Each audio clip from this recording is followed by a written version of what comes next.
14 अप्रैल 1891 को मध्य प्रदेश के एक छोटे से गांव में एक फौजी परिवार में एक बच्चे का जन्म हुआ था। इनके पिता सेना में एक अधिकारी थे, लेकिन यह बच्चा महार जाति में पैदा हुआ था, जिसे उस समय एक अछूत या दलित जाति माना जाता था। ये छोटा बच्चा बड़ा होकर दुनिया का एक मशहूर अर्थशास्त्री, एक शानदार कानूनविद, स्वतंत्र भारत का पहला कानून मंत्री और भारतीय संविधान का मुख्य निर्माता बना। जी हाँ, हम बात कर रहे हैं डॉक्टर भीमराव रामजी अम्बेडकर की, जिन्हें लोग प्यार से बाबा साहेब अम्बेडकर कहते हैं। बाबा साहेब अम्बेडकर और महात्मा गांधी हमारे देश के दो सबसे महान और प्रसिद्ध स्वतंत्रता सेनानी हैं। लेकिन क्या आप जानते हैं कि जातिवाद के मुद्दे पर इन दोनों के बीच भारी मतभेद और तीखी बहसें थीं? आखिर कौन सही था और कौन गलत? और इससे भी बड़ा सवाल यह है कि डॉक्टर अम्बेडकर जैसे व्यक्ति ने, जिन्होंने आधुनिक भारत की नींव रखी, 1935 में सार्वजनिक रूप से ये घोषणा क्यों की कि वो हिंदू धर्म छोड़ना चाहते हैं? इस रहस्य की बात हम वीडियो में आगे करेंगे। डॉक्टर अम्बेडकर की मानसिकता को समझने के लिए हमें पहले उनके जीवन के संघर्षों को समझना होगा। एक पल के लिए कल्पना कीजिए कि एक 5 या 6 साल का बच्चा स्कूल जा रहा है,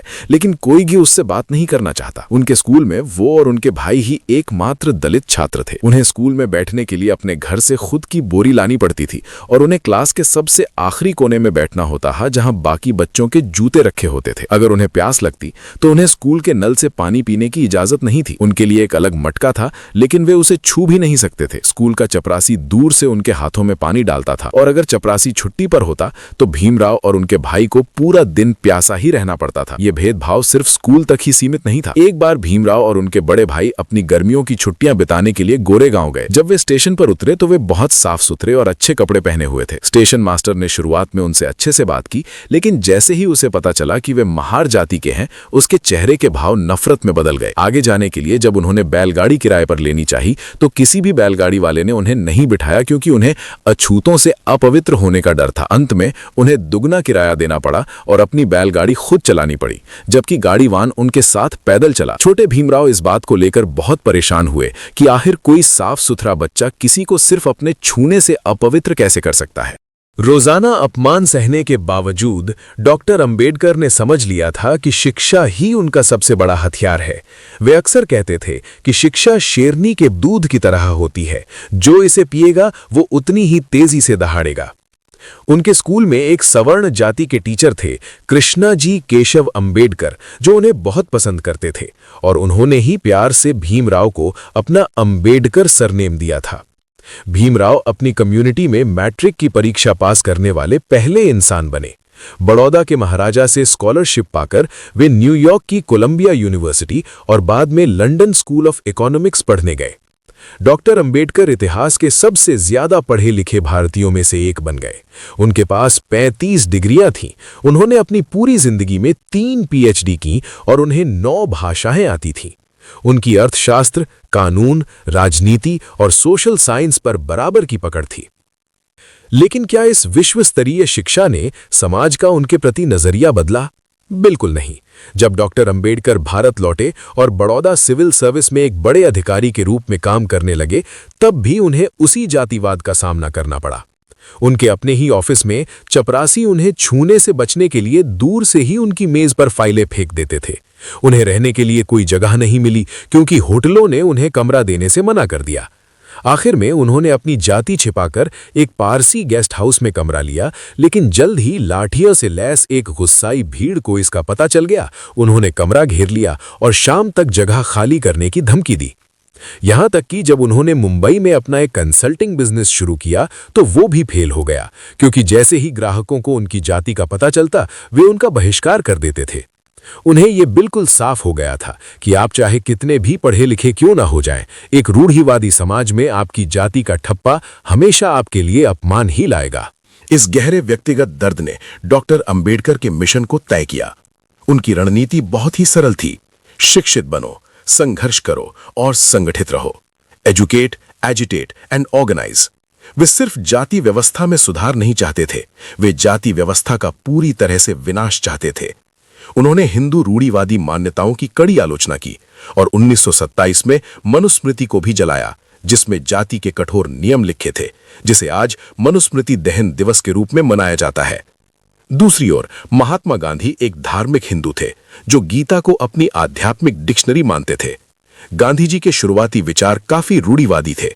उनका मानना था कि 4 वर्ण व्यवस्था प्राकृतिक और जरूरी है, और लोगों को उसी जाति के अनुसार पेशा चुनना चाहिए जिसमें वे पैदा हुए हैं।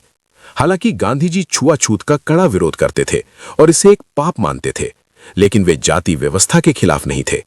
1920 के दशक में गांधी जी ने सार्वजनिक रूप से कहा था कि वो अंतर जातीय विवाह, इंटरकास्ट मैरिजेस और साथ बैठकर खाने का समर्थन नहीं करते, और यहां तक कि अपने ही बेटों को दूसरी जाति में शादी करने से रोका था। डॉक्टर अंबेडकर ने इसके लिए गांधी जी की कड़ी आलोचना की। 1953 के एक बीबीसी इंटरव्यू में डॉक्टर अंबेडकर ने साफ कहा कि वे गांधी को महात्मा नहीं मानते और उन्हें एक ऐसा रूढ़िवादी बताया जिसने लोगों को धोखा दिया। अंबेडकर ने कहा कि गांधी जी अपने अंग्रेजी अखबार में अंग्रेजों को दिखाने के लिए खुद को जाति व्यवस्था का विरोधी बताते थे, लेकिन अपने स्थानीय समर्थकों को पीछे लगाए रखने के लिए गुजराती अखबार में रूढ़िवादी बातों का समर्थन करते थे। इन दोनों नेताओं के बीच सबसे बड़ा टकराव राजनीतिक अधिकारों को लेकर हुआ। डॉक्टर अंबेडकर ने दलितों के लिए सेपरेट इलेक्टोरेट की मांग की। इसका मतलब था कि देश में कुछ ऐसे चुनाव क्षेत्र बनाए जाएं जहां केवल दलित समुदाय का व्यक्ति ही चुनाव लड़ सके और केवल दलित लोग ही उन्हें वोट दे सके। अंग्रेजों ने अपनी फूट डालो और राज करो की नीति के तहत 1932 में कम्युनल अवार्ड की घोषणा करके इस मांग को मान लिया। गांधी जी इस बात के बिल्कुल खिलाफ थे। उनका मानना था कि सेपरेट इलेक्टोरेट देश और हिंदू समाज को हमेशा के लिए बांट देगा। इसे रोकने के लिए गांधी जी ने जेल में आमरण अनशन शुरू कर दिया। कल्पना कीजिए डॉक्टर अंबेडकर पर कितना बड़ा दबाव रहा होगा। एक तरफ उन्होंने आखिरकार अपने उत्पीड़ित लोगों के लिए राजनीतिक मांगे पूरी करवा ली थीं। दूसरी तरफ अगर अनशन की वजह से महात्मा गांधी को कुछ हो जाता तो पूरे देश का गुस्सा और छवि का नुकसान दलितों को उठाना पड़ता। समझौता करने के लिए मजबूर होकर डॉक्टर अंबेडकर ने गांधी जी से मुलाकात की, जिसके परिणाम स्वरूप ऐतिहासिक पूना पैक्ट हुआ। उन्होंने सेपरेट इलेक्टोरेट को रद्द कर दिया और जॉइंट इलेक्टोरेट पर सहमत हुए, जहां हर कोई वोट कर सकता था, लेकिन इसके बदले में दलितों के लिए आरक्षित सीटों की संख्या 71 से बढ़ाकर 148 कर दी गई। लेकिन अंबेडकर का यह संघर्ष आजादी के बाद भी खत्म नहीं हुआ। जवाहरलाल नेहरू की कैबिनेट में कानून मंत्री रहने के बावजूद उन्हें कई अड़चनों का सामना करना पड़ा। जब उन्होंने संविधान का मसौदा तैयार किया तो उन्होंने ये सुनिश्चित किया कि इसमें फ्रांसीसी क्रांति से प्रेरित स्वतंत्रता, समानता और बंधुत्व यानी लिबर्टी, इक्वालिटी, फ्रेटर्निटी के विचार शामिल हों। वो हिंदू कोड बिल के जरिए महिलाओं को भी आदमियों के बराबर अधिकार दिलाना चाहते थे, लेकिन नेहरू जी और अन्य रूढ़िवादियों ने इसे रोक दिया। इस बात से दुखी और नाराज होकर कि वे महिलाओं के अधिकारों की रक्षा करने वाला बिल पास नहीं करा सके, डॉक्टर अंबेडकर ने कैबिनेट से इस्तीफा दे दिया। बाद में उसी कांग्रेस पार्टी और नेहरू जी ने चुनावों में अंबेडकर के खिलाफ दो बार प्रचार किया, जिसके कारण वो अपने ही पूर्व असिस्टेंट यानी नारायण कजरोलकर से 17,000 वोटों से चुनाव हार गए।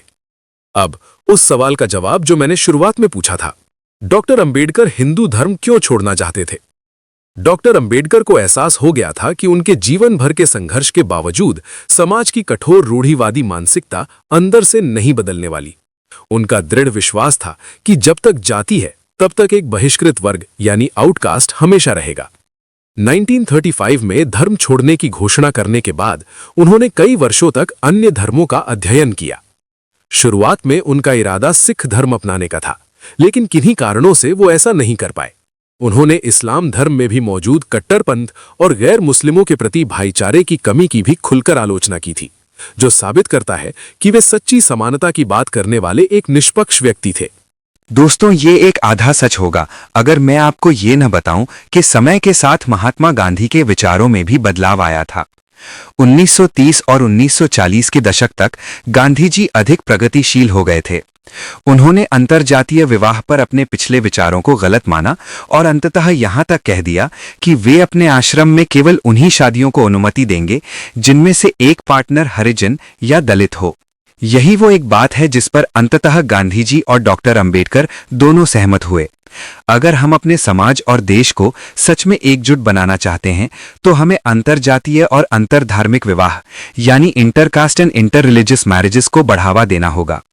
आज डॉक्टर बी.आर. अंबेडकर को भारत के करोड़ों उत्पीड़ित लोगों के लिए एक सच्चे राष्ट्रपिता के रूप में याद किया जाता है, जिन्होंने भारत के लिए वही काम किया जो अमेरिका के लिए अब्राहम लिंकन या मार्टिन लूथर किंग ने किया था। फिर भी जमीनी स्तर पर आज भी जातिवाद मौजूद है। अगर हम सच में बाबा साहब को श्रद्धांजलि देना चाहते हैं तो हमें उनके मुख्य सिद्धांतों स्वतंत्रता, समानता और बंधुत्व को अपने दैनिक जीवन में सच्चे अर्थों में लागू करना होगा। मुझे उम्मीद है कि आपको ये वीडियो जानकारीपूर्ण लगा होगा।